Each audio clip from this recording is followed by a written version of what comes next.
ওম শান্তি। আজকে ২০ নভেম্বর ২০২১ আমরা শুনব প্রাত সাকার বাংলা মুরলী। আজকের মহাবাক্য, এই মহাবাক্যে বাবা বলছেন, মিষ্টি বাচ্চারা, সবাইকে এক বাবার পরিচয় দাও, এক বাবার সাথেই লেনদেন রাখো, বাবাকেই নিজের সত্যিকারের দিনচর্যার রিপোর্ট দাও, তবেই তোমার সম্পূর্ণ সমর্পণ হবে। এটাই হলো সম্পূর্ণ সমর্পণ। প্রশ্ন, বাচ্চাদের এখনো পর্যন্ত অনেক প্রকারের ভুল হতে থাকে, তার কারণ কি? উত্তর, মুখ্য কারণ হলো যুগে অত্যন্ত কাঁচা বাচ্চারা। বাবার স্মরণে থাকলে কখনোই খারাপ কাজ করতে পারো না। নাম রূপে যদি ফেসে যায় তখন যোগ লাগে না। তোমরা পতীত থেকে পবিত্র হওয়ার ধনে মেতে থাকো, এটাই বাবার সব থেকে বড় রায়। নিরন্তর শিব বাবার স্মরণে থাকো। তোমাদের নিজেদের মধ্যে জাগতিক ভালোবাসা রাখা উচিত নয়, যেটা মায়া আমাদের ৬৩ জন্ম ২৫০০ বৎসর ভুল করিয়েছে। এখন বাবা তা সংশোধন করতে চাইছে। আজকের গীত, জলে মরবে না কেন বন্যী পতঙ্গ, তো জলে না কেউ পরবানা। তো বাবা তার সম্পূর্ণ অর্থ বলছেন, সম্পূর্ণ সমর্পণ এই গানের মধ্যেই তো লিপিবদ্ধ আছে, যা আমরা অনুভব করব। ওম শান্তি। ভক্তি মার্গের এই গীত তোমরা গেয়ে এসেছো, তাই না? শেষ পর্যন্ত এই সব কিছু বন্ধ হয়ে যাবে, এসবের দরকার নেই। গায়নও আছে না, ১ সেকেন্ডে অবিনাশী উত্তরাধিকার প্রাপ্ত হয়, ১ সেকেন্ডে মুক্তি, জীবন মুক্তি। তোমরা জানো যে বেহদের বাবার কাছ থেকে জীবন মুক্তির অবিনাশী উত্তরাধিকার প্রাপ্ত হয়, যা এখন আমরা প্রাপ্ত করছি। জীবন মুক্তি অর্থাৎ এই দুঃখধামের থেকে মুক্ত, ভ্রষ্টাচারিতার থেকে মুক্ত। তখন কি হয়ে উঠবে তোমরা? তার জন্য এইম অবজেক্ট তো ভালোভাবে বাবা বুঝিয়ে দিয়েছেন। তোমরা সত্যযুগে যাবে, তোমরা রাজ সিংহাসনে বসবে, তোমরা লক্ষ্মীনারায়ণের রাজত্বে যাবে, তাদের পরিবারে যাবে, লক্ষ্মীনারায়ণ হবে, নতুবা প্রজা হবে। তো এই উচ্চ নেশা আমাদের থাকা চাই। বাবা গতকাল রাতেও বুঝিয়েছিলেন যে কেউ এলে প্রথমে পরিচয় দাও উচ্চ থেকে উচ্চ ভগবানের, কারণ শ্রেষ্ঠ থেকে শ্রেষ্ঠ পরমাত্মার পরিচয় এখন আমাদের দরকার, যা আমরা ভুলে গিয়ে সবচেয়ে বিপদ আমরা জীবনে ডেকে এনেছি। লোকে জিজ্ঞাসা করে এখানকার উদ্দেশ্য কি, প্রজাপিতা ব্রহ্মা কুমারীর এইম অবজেক্ট কি?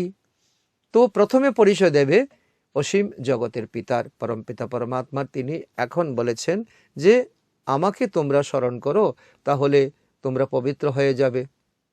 আর তোমরা গানও গেয়ে থাকো, হে পতিত পাবন এসো। সুতরাং বাবার নিশ্চিতই কোনো অথরিটি আছে, শক্তি, যাকে সর্বশক্তিমান বলা হয়। বাবার কোনো রকম সেই জাদু আছে, সেই জাদু এখন আমাদের প্রয়োজন, কারণ সন্তানই বাবার প্রপার্টি পেতে পারে। কোনো পার্ট তো নিশ্চয়ই প্রাপ্ত হয়েছে, ড্রামাতে বাবার পার্ট আছে।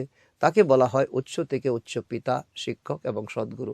তিনি ভারতে আসেন, ভারতে তার জন্মস্থান, ভারত ভগবানের পীঠস্থান, জন্মস্থান। ভারতেই এসে উচ্চ থেকে উচ্চ বানান, বৈকুণ্ঠের সৌগাত নিয়ে আসেন। মনুষ্য সৃষ্টির মধ্যে উঁচু থেকে উচ্চ হলো দেবী দেবতারা, সূর্যবংশী ঘরানা, যারা সত্যযুগে রাজত্ব করত। সত্যযুগের স্থাপক হলেন উচ্চ থেকে উচ্চ ভগবান। তাকে বলাও হয় হ্যাভেনলি গডফাদার, অর্থাৎ স্বর্গের স্থাপনাকারী। তিনি হলেন বাবা এবং তিনি হলেন শিক্ষক, তিনি হলেন সদ্গুরু। তার বিষয়ে এমন বলা যাবে না তিনি সর্বব্যাপী, এটা হলো ভগবানকে গ্লানি করা। সর্বব্যাপী বললে বাবার উত্তরাধিকার বাদ হয়ে যাবে, কারণ বাবাকেই খুঁজে পাবে না, সম্পত্তি কোথায় খুঁজে পাবে? কত মিষ্টি ব্যাপার, তাই না? বাবা মানে হলো অবিনাশী উত্তরাধিকার। তিনি নিশ্চয়ই তার বাচ্চাদেরকে সম্পত্তি প্রদান করবেন। সকল বাচ্চাদের বাবা হলেন তিনি একজন। সকল পৃথিবীর সকল ধর্মের আত্মারা পরমপিতা সন্তান। তিনি এসে সুখ শান্তির বর্ষা দেন আর বাচ্চাকে রাজযোগ শেখান। এই রাজযোগের দ্বারাই বাচ্চারা মানুষ থেকে দেবতা হতে পারে। বাকি তো সব আত্মারা হিসাবপত্র মিটিয়ে গিয়ে পরমধামে গৃহে গিয়ে রেস্ট করবে। এখন পুরানো দুনিয়ার অবসান হবে, তার জন্যই হলো এই মহাভারতের যুদ্ধ, এই বম তৈরি হচ্ছে, পরিস্থিতি তৈরি হচ্ছে, অনেক ধর্মের বিনাশ আর একটি ধর্মের স্থাপনা হয়। বিবেকও বলে, বুদ্ধিও বলে, অবশ্যই কলিযুগের পরে সত্যযুগে আসা উচিত। দেবী দেবতার হিস্ট্রি রিপিট হয়। যারা দেবী দেবতা, তারপরে তারা ক্ষত্রিয় হয়, তারপরে তারা বৈশ্য, তারপর শূদ্র, তারপর আবার ভগবান আমাদের ঈশ্বর পিতা আমাদেরকে ব্রাহ্মণ করে তোলেন। আর গানও গাওয়া হয়ে থাকে, ব্রহ্মার দ্বারা স্থাপনা হয়, উচ্চ থেকে উচ্চ পদ প্রাপ্ত করান তিনি। বাবা বলেন, বাচ্চারা, এই অন্তিম জন্মে তুমি পবিত্র হও, এখন মৃত্যু লোকে মুর্দাবাদ আর অমর লোকের জিন্দাবাদ হবে। এই আমাদের সুদিন আসন্ন। তোমরা সবাই হলে পার্বতী, তাই না? অমর কথা তোমরা শুনছো, পুত্র কন্যা দুই অমর হবে। বাবা আমাদেরকে বরদানও দিচ্ছেন, একে অমর কথা বলো, তিজরির কথা বলো, সত্যনারায়ণের কথা বলো, একই কথা। বেশিরভাগ মাতারাই এই কথা শুনে, তো অমরপুরীতে কোনো পুরুষ থাকবে না নাকি? দুই থাকবে। বাবা বলছি কি, এই কথা বাবাই বোঝান যে ভক্তি মার্গের শাস্ত্র কি বলে আর বাবা কি বলেন। এও বলা হয় ভক্তির ফল ভগবান দিতে আসেন। অবশ্যই সত্যযুগে বিশ্বে দেবী দেবতার রাজত্ব ছিল, তাদেরকে ফল কে দিয়েছিলেন? কে দিয়েছিলেন? নিশ্চয়ই পরমপিতা পরমাত্মা। তাদের আগের জীবনে তারা এমন পুরুষার্থ করেছেন, সাধু সন্ন্যাসী কেউ দিতে পারে না, কোনো মানুষ তা দিতে পারে না, বিদ্বান পণ্ডিত দিতে পারে না। তোমরা এও জানো যে ভক্তিও সবাই একরকম করে না, ভক্তির অনেক রকম তারতম্য আছে। যারা ভক্তি করবে তাদের ফল তো সেই অনুসারে প্রাপ্ত হয়, যারা নোধা ভক্তি করবে তাদের ভক্তির ফলও সেরকমভাবে প্রাপ্তি হবে। কারো উপর ভক্তি করে তাদের উপর রেজাল্ট পাওয়া যাবে। যারা পূজ্য ছিলেন তারাই পূজারী হয়ে আবার পূজ্য হবেন, ভক্তির ফল তো প্রাপ্ত হবেই, তাই না? বাবা সেই স্পষ্ট ইঙ্গিত আমাদেরকে করছেন। এসব কথা সবাইকে বোঝাতে হবে, সবার আগে ত্রিমূর্তির কথা বোঝাতে হবে। এমন না হয় যে প্রথমে তোমরা সিঁড়ির আলোচনা শুরু করে দিলে। এসব হলো ডিটেল ব্যাপার। যখন নিশ্চয় বুদ্ধি বসবে, তখন নিজেকে জানার আগ্রহ জাগবে, তখন অটোমেটিক তুমি সিঁড়িকে নিয়ে যাবে, ধীরে ধীরে অন্যান্য চিত্রের মধ্যে নিয়ে যাবে। সর্বপ্রথমে পরিচয় দিতে হবে পরমপিতা পরমাত্মার। তো তিনি কোথায় আছেন? ত্রিমূর্তির মধ্যে তার পরিচয় দিতে পারো। তিনি হলেন উচ্চ থেকে উচ্চ, তিনি তিন দেবতার রচনা করেন, ব্রহ্মার দ্বারা স্থাপনা, বিষ্ণুর দ্বারা পালনা আর শঙ্করের দ্বারা বিনাশ। তারপরে ব্রহ্মা বিষ্ণু শঙ্কর, তারপরে লক্ষ্মীনারায়ণের পাঠ বোঝাও। ভক্তি মার্গের তো অসংখ্য চিত্র রয়েছে, তাই না? সবার প্রথমে বলো বেহদের বাবার কথা, বাবার গুণের কথা, বাবার কর্তব্যের কথা, বাবার শক্তির কথা। ওনার থেকে আমরা বেহদ স্বর্গের উত্তরাধিকার আমরা প্রাপ্ত করি। তিনি হলেন উচ্চ থেকে উচ্চ ভগবান, বর্ষও তিনি উচ্চ থেকে উচ্চ দেবের স্বর্গের মালিক বানাবেন। তো ভারতে শিব জয়ন্তী পালন হয়ে থাকে ওনার কর্তব্য অনুসারে, তাহলে নিশ্চয়ই হ্যাভেনলি গডফাদার এসে হ্যাভেন স্থাপন করেছেন, তাই না? বাবা স্বর্গ স্থাপন করেন, তারপর 5000 বছর পরে সেটা নরক হয়ে যায়, মায়ার তো সেই ছায়া পড়ে যায় দুনিয়ার মধ্যে। রামকেও আসতে হয়, আবার সময়কালে রাবণকেও আসতে হয়। এটা হলো রাম এবং রাবণের টাগ অফ ওয়ার, রশি টানাটানি। বা বলছে একদিকে রাবণ টানছে, একদিকে রাম টানছে। রাম দেন অবিনাশী উত্তরাধিকার আর রাবণ দেন অভিশাপ। জ্ঞান অর্থাৎ দিন শেষ হয়ে গেছে, দিন শেষ হয়ে তো রাত হয়ে গেছে। দিন তো কেবল সূর্যবংশী চন্দ্রবংশী, আর দ্রাপর কলিযুগ হলো এখন অন্ধকার রাত্র। আমরা সবকিছু এখন খোঁজাখুঁজি করছি। তো এইসব কথা সার রূপে বোঝানো উচিত, খুবই সহজ। সবার প্রথমে বাবার পরিচয় দিয়ে পরিপক্ক করা উচিত, কারণ বাবার সম্পর্কে যখন নিশ্চয় হবে, তখন অন্যান্য টপিক সম্পর্কে তার জানার আগ্রহ হবে, আধ্যাত্মিকতার গভীরে যাওয়ার আগ্রহ হবে। মূল কথা তো হলো এটাই, সত্যযুগে দেবী দেবতার বংশ ছিল, আমরা এই দেবী দেবতার বংশজ, আমরা আদি সনাতন দেবদেবী ধর্মের আত্মা, সত্যপ্রধান আমরা ছিলাম। তারপর শত রজতমতে এসে গেছি। এটা হলো চক্র, ধীরে ধীরে ঘুরে ঘুরে আসে। যেমন ঋতুর চক্র হয়, দিন রাতের চক্র হয়, বৎসরের চক্র হয়।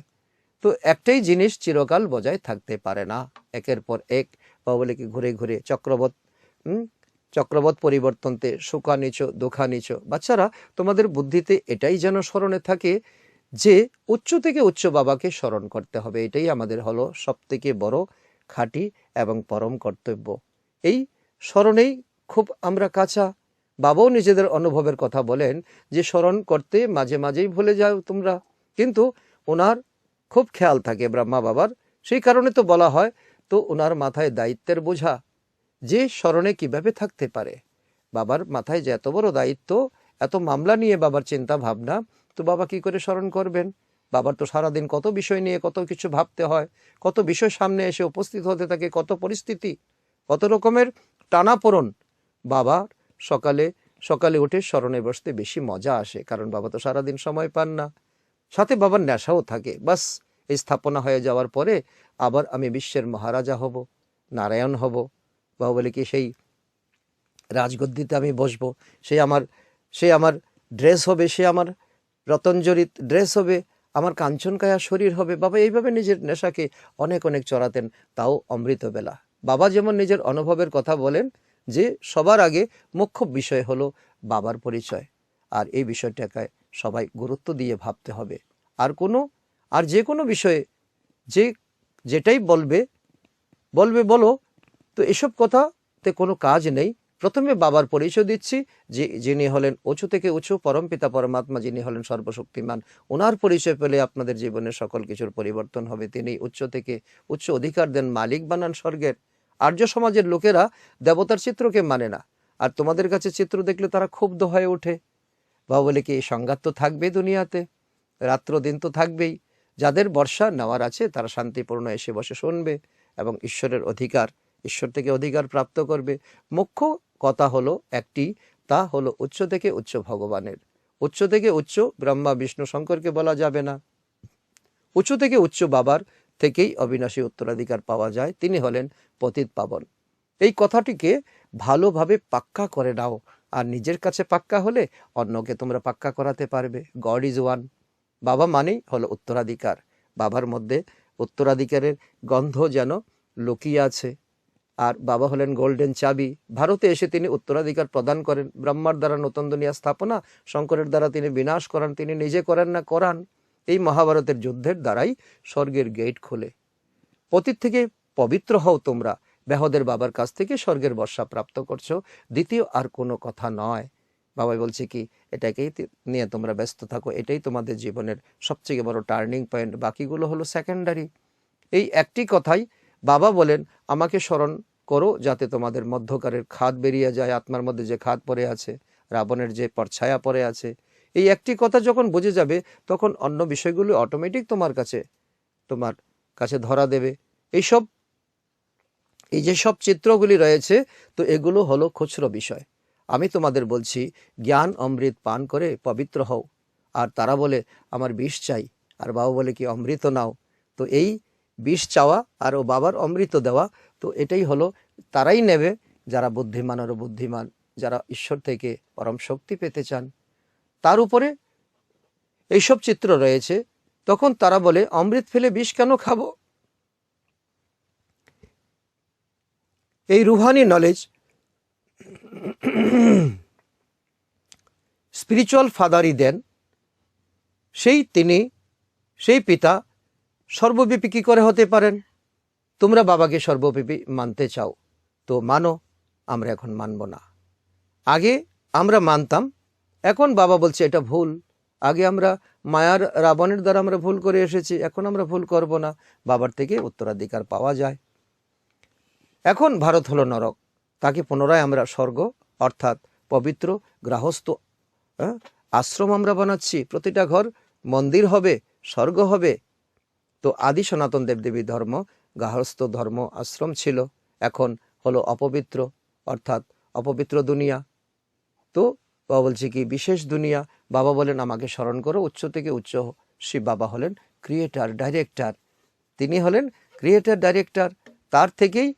তার কাছ থেকেই আমাদের উত্তরাধিকার প্রাপ্ত হবে। এখন কলিযুগের অসংখ্য সংখ্যক মানুষ 850 কোটি, সত্যযুগে মানুষের সংখ্যা হবে 9 লাখ, খুবই কম। সেই সময় বাকি সব আত্মারা পরমধামে বসে থাকবে, রেস্ট করবে। তাহলে নিশ্চয়ই এখন যখন যুদ্ধ লাগবে তখনই তো সবাই মুক্তিতে যাবে। এসব কথা বাচ্চাদের বুদ্ধিতে থাকা উচিত। বাচ্চাদের অবশ্যই সার্ভিস করা উচিত। সার্ভিস বাবা বারবার আমাদেরকে উৎসাহ দেন। সার্ভিসের দ্বারাই তোমাদের উচ্চ পদ প্রাপ্ত হবে। এমন যেন না হয় যে নিজেদের মধ্যে বনিবনা হলো না আর শিব বাবাকে ভুলে গেলে, তো শিব বাবার সার্ভিস করা ছেড়ে দিলে, তাহলে কি তোমরা পদভ্রষ্ট হবে না? তোমাদেরকে উচ্চ পদ প্রাপ্ত হবে। এখন সেই সার্ভিস করার পরিবর্তে ডিসসার্ভিস করে ফেলবে, যেটা তোমাদের করা উচিত নয়। এটাই হলো পাপ নিজেদের মধ্যে। তো তোমরা নুন পানি হয়ে সার্ভিস ছেড়ে দেওয়া, এর থেকে খারাপ কাজ আর কিছু হতে পারে না। মহা থেকে মহাপাপ। বাবাকে স্মরণ করো, তাহলে তোমাদের উপার্জন হবে, পারলৌকিক উপার্জন। এখন জ্ঞান প্রাপ্ত হয়েছে, তাই হোলিও হও আর বাবাকে স্মরণ করো। ধুরিয়া অর্থাৎ হোলির পরের দিন যে পিচকারি দিয়ে রং খেলা হয় তাকে বলে ধরিয়া। তো বলা হয় জ্ঞানের রিমঝিম, ধরিয়া হলো জ্ঞানের রিমঝিম, অর্থাৎ রং দিয়ে রাঙিয়ে নেওয়া, এটা হলো জ্ঞানের রিমঝিম, বাবার জ্ঞানের রং লাগানো। তো বাস্তবে ভক্তিতে তো হোলি ধরিয়ার বাস্তবিক কোনো অর্থ হয় না, না হোলির কোনো অর্থ আছে না ধরিয়ার কোনো অর্থ আছে। বলা হয় জ্ঞান এবং বিজ্ঞান, বিজ্ঞান হলো যুগ আর জ্ঞান হলো সৃষ্টিচক্র। হোলি ধরিয়ার অর্থ মানুষ কিছুই বোঝে না। বাবাকে স্মরণ করা আর সবাইকে জ্ঞান শোনানো। বাবা বারে বারে বোঝান যে উচ্চ থেকে উচ্চ বাবাকে সর্বব্যাপী বলা যায় না, তাহলে নিজ কাকে স্মরণ করবে, নিজে কাকে স্মরণ করবে? তো বাবাকে সর্বব্যাপী যদি বলো তাহলে তো সেটা মহা ভুল হয়ে যাবে। বাবা বলেন নিরন্তর আমাকে স্মরণ করো, কিন্তু রচয়িতাকে না জানলে কি পাবে তোমরা? না জানার কারণে সর্বব্যাপী বলে দাও। সুতরাং তিনি যে উচ্চ থেকে উচ্চ তা প্রমাণ দিয়ে বুঝিয়ে দিলে তখন সর্বব্যাপীর বিষয়টা বুদ্ধি থেকে দূর হয়ে যাবে। আমরা সবাই হলাম ব্রাদার্স। বাবা প্রতি 5,000 বৎসর অন্তর এসে আমাদেরকে বর্ষা দেন, তার দ্বারাই আমরা স্বর্গের দেবী দেবতা হব। বাবা কত ক্লিয়ার ভিশন আমাদেরকে দিচ্ছেন। বাকি সবাইরা মুক্তিধামে চলে যাবে, সবাইকে বাবার পরিচয় দিতে থাকো। তারা ক্রাইস্টের প্রেয়ার করে আর বলো ক্রাইস্ট তো সকলের ফাদার নয়, সকলের ফাদার হলেন নিরাকার পরমপিতা পরমাত্মা, যাকে আত্মা আহ্বান করে ও গড ফাদার বলা হয়। ক্রাইস্ট তাকে ভগবানের সন্তান বলেছেন। ক্রাইস্ট নিজে ভগবান কখনো নিজেকে বলেননি। তো সন্তানের কাছ থেকে উত্তরাধিকার কি করে প্রাপ্ত করবে? সেই জন্য ক্রাইস্টের থেকে তো সন্তান উত্তরাধিকার তোমরা প্রাপ্ত করতে পারো না, তোমাদের প্রাপ্তই তো হবে গডফাদার থেকে। ক্রাইস্ট তো হলো রচনা। তো এরকম কোনো শাস্ত্রে লেখা নেই যে ক্রাইস্টকে স্মরণ করলে আত্মা তমপ্রধান থেকে শতপ্রধান হয়ে যাবে। ক্রাইস্টও দেখিয়েছেন গড ইজ ওয়ান। একমাত্র গীতাতেই আছে মামেকম স্মরণ করো, আমাকে স্মরণ করো, সেই তিনি নিরাকার, যিনি জন্মে আসেন না। তো গডফাদারের শাস্ত্র হলো গীতা, তিনি ভগবানও বাচক, তিনি মুখনিসৃত বাণী, এ ব্রহ্মার শরীর দ্বারা তিনি এই জ্ঞান প্রদান করে চলছেন। কেবল বাবার নাম বদলে দিয়ে কৃষ্ণের নাম দিয়েছে, এই ভুল করে আমরা একচ ভুলের শিকার হয়ে গেছি, আর এটাই আমাদের টানাপোড়ন চলছে। উচ্চ থেকে উচ্চ হলেন বাবা, তিনি সুখ শান্তির বর্ষা প্রদান করেন। শিবের চিত্র সবার নিজের কাছে রাখা উচিত। শিব বাবা এসে বর্ষা দেন, তারপর 84 জন্মে আমরা সবকিছু হারিয়ে ফেলি। সিঁড়ির চিত্রের উপরে বোঝানো উচিত, পতিত পাবন বাবা এসে পবিত্র হওয়ার যুক্তি বলে দেন আমাদেরকে, আর এই যুক্তি আমাদের জীবনকে আমাদের শ্রেষ্ঠ থেকে শ্রেষ্ঠ করে তোলে।